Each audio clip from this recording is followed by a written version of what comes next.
Olá, galerinha! Tudo bem? Tudo jóia com vocês? Hoje teremos a nossa aula de história e na nossa aula de história nós vamos falar sobre o Barroco Mineiro. E aí? Então pega seu livro, módulo 2, tá bom? Módulo um a gente já encerrou, só vou corrigir. Então agora é o módulo 2. E aí vocês vão colocar na página 257, certinho, para a gente falar sobre esse barroco mineiro. Vamos comigo? O barroco mineiro.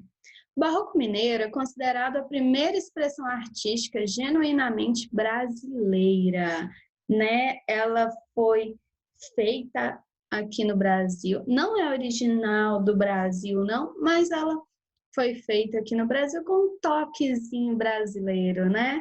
Com aquele, com aquela característica brasileira. Afinal de contas, foram os brasileiros que fizeram essa arte barroca aqui no Brasil. Originalmente, o barroco é uma manifestação de origem europeia, que surgiu no final do século XVI. Porém, no Brasil foram desenvolvidas características próprias, como o uso de cores fortes e a representação de anjos e santos com feições afro-brasileiras nas esculturas. Então, o barroco, ele tem essa característica assim, de usar é utilizado o ouro, né, para fazer as esculturas. Então, a característica do barroco são as esculturas, né? Então, elas eram feitas com muitos detalhes, né? E aqui no Brasil ficou mais com a nossa cara porque deu-se um aspecto mais colorido a essa arte, né? Então, e colocou também algumas esculturas de anjos, de santos, que aí ficou mais com a arte, como a arte brasileira mais específica, né? Esse estilo se desenvolveu principalmente em Minas Gerais durante o período da mineração. Lembra que a gente falou sobre a mineração? Onde era a busca do ouro e de metais preciosos? Então, nessa época é que foi mais desenvolvido esse barroco. Nessa época, muitas pessoas que enriqueceram com a extração do ouro faziam doações para as instituições conhecidas como irmandades religiosas. Essas irmandades eram associações de fiéis católicos responsáveis pela organização de rituais e pela gestão das igrejas. Por isso, né, como eram irmandades religiosas, as igrejas católicas é que receberam essa arte do barroco brasileiro, porque eles doavam o ouro, doavam, pagavam os artistas, né, para fazer essas esculturas, para fazer essa arte nas igrejas, né? Então, aqueles que conseguiam enriquecer com o ouro, com outras pedras preciosas, é que pagavam para fazer isso, né? Além disso, promoviam o encontro de diferentes grupos sociais por meio de eventos e, com dinheiro de doações, contratavam artistas para decorar os espaços religiosos, assim como eu falei para vocês. Aí nós temos o altar em estilo barroco mineiro no interior da igreja de São Francisco de Assis, em Ouro Preto, Minas Gerais. Lembra que eu já falei aqui sobre Ouro Preto? Cidade linda. Aqui na igreja dá para a gente ver muita característica barroca nela, né?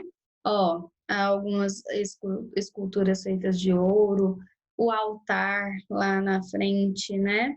Tem muitos elementos com ouro, tem estátuas, né? Então, tudo isso a gente pode perceber a arte barroca, né? E aí, um desses principais artistas era o Aleijadinho. Ele fazia muitas esculturas com pedra sabão. Lá em Ouro Preto, quando vocês puderem ir, se vocês puderem ver, pesquisar, né? Porque quem não pode ir, vai através da internet. Vamos usar aquilo, a nossa tecnologia ao nosso favor, né? Não é só para jogar, não é só para jogos que a internet é interessante, não. Ela tem muita coisa legal, então aproveita, pesquisa, busca muita coisa. Vai lá e dá uma olhada, pesquisa as esculturas feitas de pedra-sabão, que são muito interessantes. Imagina só, uma pedra se tornar uma escultura maravilhosa como essa, né? Muito interessante. E o Aleijadinho, ele, ele foi um dos primeiros a participar dessa arte barroca, a fazer, né, várias esculturas, tanto que lá em Minas Gerais, lá em Ouro Preto, tem muitas esculturas que foram feitas por ele e que são conservadas até hoje, né? As esculturas de pedra-sabão, feitas por Antônio Francisco Lisboa, o Aleijadinho, são elementos marcantes do barroco mineiro. Ao lado, escultura do profeta Isaías na Basílica de Bom Jesus de Matozinhos, em Congonhas, Minas Gerais, em 2015. Então, a gente pode ver essas esculturas que foram feitas tanto por ele como por outros artistas que até hoje, lá em Ouro Preto, por exemplo, tem uma feirinha, uma feira de pedra-sabão, onde tem muitas coisas legais feitas com pedra-sabão. Tem relógios, panelas, copos, filtros, nossa, muita coisa mesmo, é muito interessante. Então pesquisa aí para você saber mais, que é bem legal. Vamos para o patrimônio cultural brasileiro, na página 258. As obras do Barroco Mineiro fazem parte do patrimônio cultural brasileiro. Elas são muito importantes, pois nos ajudam a compreender melhor o período colonial no Brasil. Então, essas obras que foram feitas, foram realizadas, ajudam a gente a entender como que foi, por que elas são importantes que sejam conservadas até hoje. Porque assim a gente consegue entender o que aconteceu lá atrás, lá no nosso passado, né? Então, isso ajuda muito entender a nossa própria história. Por isso, a preservação das construções e das obras de arte barrocas, assim como de outros patrimônios culturais, é fundamental e deve ser de responsabilidade de todo cidadão brasileiro. Eu, você, todo mundo tem que ajudar nessa conservação, né? As cidades de Ouro Preto e Diamantina, por exemplo, foram declaradas Patrimônio Mundial da Humanidade pela Unesco, exatamente para manter essa conservação, para que as pessoas possam ir visitar e conhecer como ela realmente foi feita naquele período, né? Porque ali está a obra original, apenas conservada. Então, nós vamos ver aí alguns desses patrimônios que nós temos aí pelo Brasil, são vários, né? Diamantina. Diamantina fica em Minas Gerais. O centro histórico da cidade de Diamantina, em Minas Gerais, foi reconhecido como Patrimônio Mundial pela Unesco em 1999. O centro da cidade inclui diversas construções do período colonial, cuja arquitetura foi influenciada pelo Barroco mineiro, como a Igreja de São Francisco de Assis, retratada na fotografia ao lado. Então, nós temos aí a Igreja de São Francisco de Assis, que foi utilizada esse barroco, né? A arte barroca. E aí, o centro histórico, principalmente, fala-se centro histórico, é onde são mais conservadas ainda essas arquiteturas, né? Esse período que foi construído. Então, foi muito influenciada pelo barroco, que eu acabei de falar. Temos também Ouro Preto, né? Que eu falei muito para vocês. Por sua importância histórica, a cidade de Ouro Preto passou a ser considerada Patrimônio Mundial pela Unesco em 1980. Na fotografia ao lado, Igreja de São Francisco de Assis, projetada por Aleijadinho, município de Ouro Preto, Minas Gerais. Então, olha aí, Aleijadinho que projetou essa igreja, e olha o tanto que é linda, grande, e não só por dentro, que tem essa arte tão bonita, mas por fora também a gente pode conhecer, né? Então, volto a falar, se tiver oportunidade, vamos conhecer esses lugares, que é importante para a gente entender a nossa história, né? Temos também, além das obras do Barroco Mineiro e da cidade de Ouro Preto e Diamantina, há outros patrimônios mundiais do Brasil que remetem a um período colonial, né? Que foi aquele período em que os portugueses vieram, todo aquele período de colonização, né? De começar a povoar o nosso país. Então, temos também aí Salvador. Lembra que eu falei para vocês? Salvador foi a primeira capital do Brasil. Então, como foi a primeira capital, foi investido muitas coisas nela, né? O governo da época, o Império, investiu muito para que construísse essa cidade, para que ela ficasse bonita, né? Chamativa. Afinal de contas, era a capital do Brasil na época. Então, Salvador, que fica na Bahia, foi a primeira capital do Brasil. Por isso, sua estrutura urbana recebeu um investimento maior do que as demais vilas e cidades no início da colonização portuguesa. O Centro Histórico de Salvador foi reconhecido pela Unesco como Patrimônio Mundial em 1985. Entre as características que se destacam no Centro Histórico da cidade estão as construções do período colonial, pintada com diferentes cores. Ao lado, fotografia do Centro Histórico da cidade de Salvador. Então, olha aí, a gente pode ver que nós temos a imagem do Pelourinho, né? Que cada construção é pintada de uma cor diferente. E isso remete o quê? Remete àquela alegria de Salvador, né, gente? Muita gente conhece Salvador pela sua alegria. E isso, essas cores diferentes deixam tudo mais alegre, mais animado, né? Então, aí nós temos Salvador. E aqui em Goiás nós também temos um patrimônio cultural. Temos vários patrimônios culturais, na verdade, mas um deles é a cidade de Goiás. E aí, já conheceu a cidade de Goiás? Ela também é um patrimônio cultural. E o Centro Histórico da cidade de Goiás entrou para a lista de Patrimônio Mundial da Unesco em 2001. As construções do centro da cidade datam dos séculos 18 e 19, período em que a mineração era praticada na região. Ao lado, temos aí a fotografia do Centro Histórico de Goiás, com destaque para a Rua de Pedras, as casas também e a Igreja Nossa Senhora do Rosário. Olha aqui, que nessa imagem, a gente pode ver as ruas de pedras, né? Que foram feitas pelos escravos. Então, foi naquela época ainda, né? Do período colonial mesmo que foi construído. Temos aqui, ó, essa casinha aqui do lado dessa ponte, é a casa da Cora Coralina.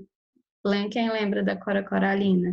Então, essa é a casa dela, a casa que foi dela, né? Então,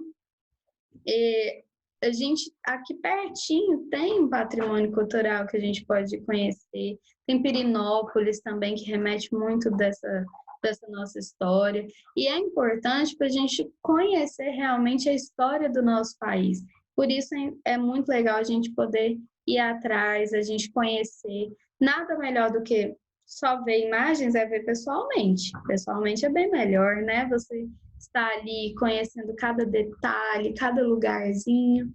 É muito interessante. Então, se puder, conheça. Não agora nesse período, mas depois, né? Quem sabe nas férias, não dê para você conhecer alguma dessas cidades. Seria interessante, né?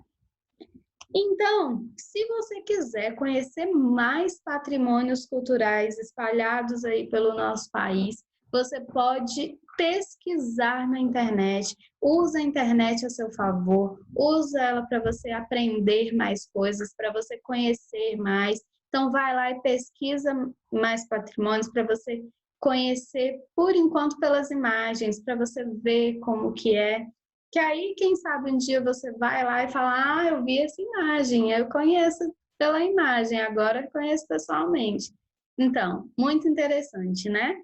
E outra maneira de você também conhecer um pouquinho mais desses patrimônios, você vai fazer o seguinte, vai lá no material complementar que está lá no final do seu livro, módulo 2, nas páginas da 27 até a 34, e você vai lá, ó, misturando um pouquinho, lembra que a gente falou em ciência sobre a memória?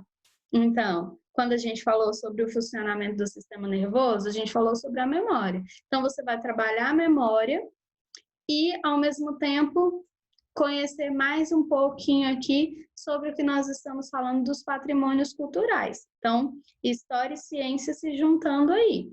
Então, você vai lá no material complementar, páginas 27 a 34, destaca o jogo da memória que está lá e vai brincar, vai se divertir. Aproveita e manda foto para mim brincando, para eu ver que vocês estão fazendo tudo direitinho, tá bom? E depois você vai lá na página 260 e vai fazer a atividade que temos aí. Número 1, leia as manchetes a seguir. Laudo aponta risco em 13 bens históricos de Minas Gerais. Trânsito intenso coloca em risco o patrimônio dos centros históricos de Minas. Rompimento de barragens destrói também patrimônio histórico em Minas. E aí? O que está falando? Ó, letra A. Qual é o tema das manchetes? Qual o assunto que está nessas manchetes, né? O assunto em todas elas está falando sobre uma coisa em comum, né? O que é? Vai pensando aí, coloca aí que depois eu venho para corrigir, tá? Letra B. Descreva as características do estilo artístico presente nas construções religiosas da região das Minas. Sobre o que nós estamos falando aqui? Sobre o que nós começamos a falar no nosso assunto? Sobre qual tipo de arte?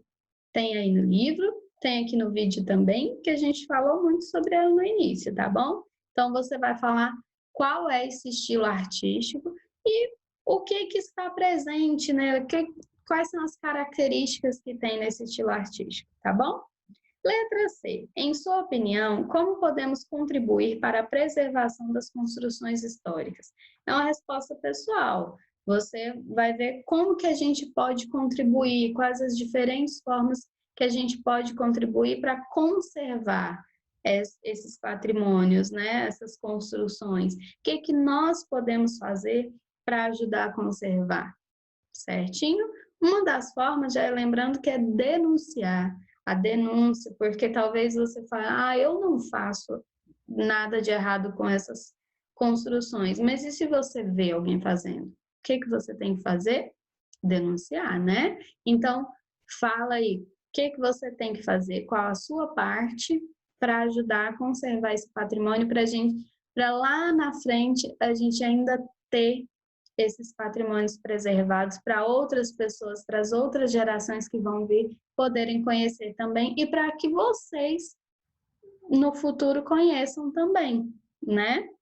Então, vamos conservar os patrimônios, certinho? Então, essa foi a nossa aula de hoje de história. Espero que vocês tenham gostado.